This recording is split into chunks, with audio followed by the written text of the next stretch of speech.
guys, I'm here at Tesla today picking up my brand new Model Y, and I thought I'd love to do a video on the top 10 things about your Tesla you may not know.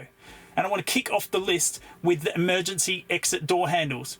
Now, in the event that your Tesla loses function or loses power, there are emergency door handles just here on the door that when you pull up will open the door manually. So you don't have to be worried about if the battery goes flat or if there is a malfunction that you're trapped in the car. There is also a secondary door handle to get out.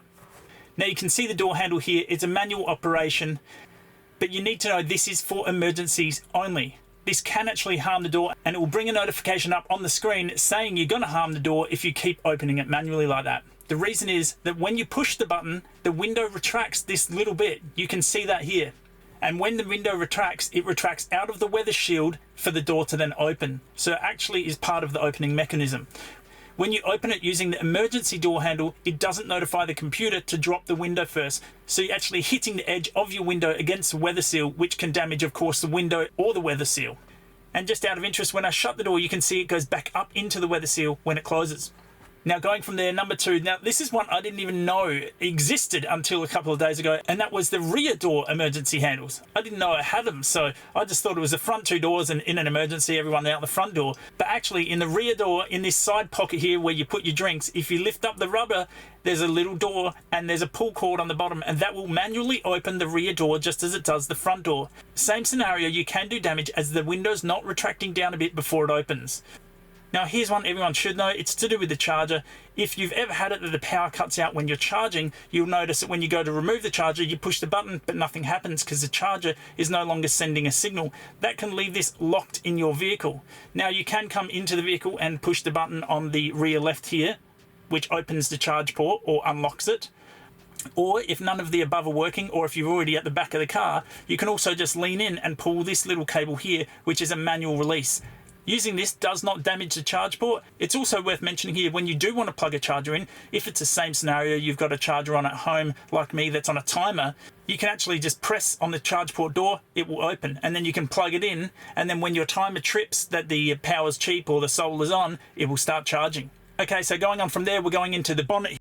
Once you open the boot, you can see obviously you've got your frunk there, but if you pull this plastic back, which comes back really easily, it's just on clips, you can see here it's labeled as a jump point. Just here with this red little cover on it is your 12 volt jump point. Now, these cars still have 12 volt batteries in them. Even though they're a high voltage car and they've got a massive battery under the floor, they still run a low voltage standard 12 volt battery to run all of the LEDs, indicators, the lights, etc. The high voltage stuff is only really for the drivetrain, and it also is used to charge the 12 volt battery. Now, in the latest 2022 Teslas, they've now got lithium 12 volt batteries in them. My wife's 2021 Model 3 actually had a standard 12 volt battery in it. So they've only just updated this to now have a lithium battery in it, because guess what? The 12 volt batteries were failing, and lithium is just that much more reliable. So if you look down in this gap here, you'll see that little silver thing. That is your battery. That is where it is should you ever need to replace it, but now that it's gone lithium, you probably won't. Okay guys, so I'm just cutting into the middle here to tell you about the Tessie app.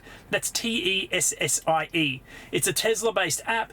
It gives you heaps of insight into battery degradation and has heaps of other information on it. If you're interested, there's a link in the description below. If you click on it in your phone, it'll open up and give you a 1 month free subscription to check it out. All right, back to it.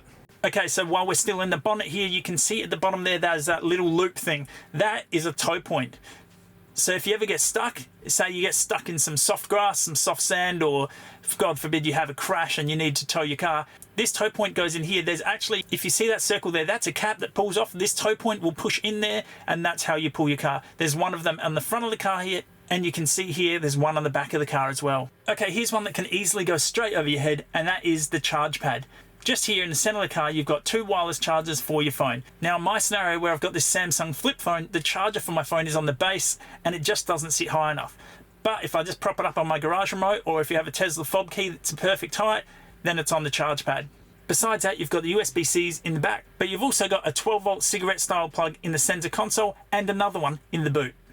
Okay, this is just a quirky one, but it's huge for me, and that is the Lumbar Sport. Everyone knows about the back and forward motion of the seats, but this little dial here will adjust your lumbar support. It's a small thing, it's easily overlooked, but it really does so much for your driving comfort. Okay, last but not least, number 10 of the things you may not have known about your Tesla, and this is the most basic of them, but it really makes a big difference to me, is that these hubcaps just pull off. Depending on your taste, you might like them, you might not, I don't know, but for me, they just pull straight off, and you've actually got a really attractive rim just underneath there.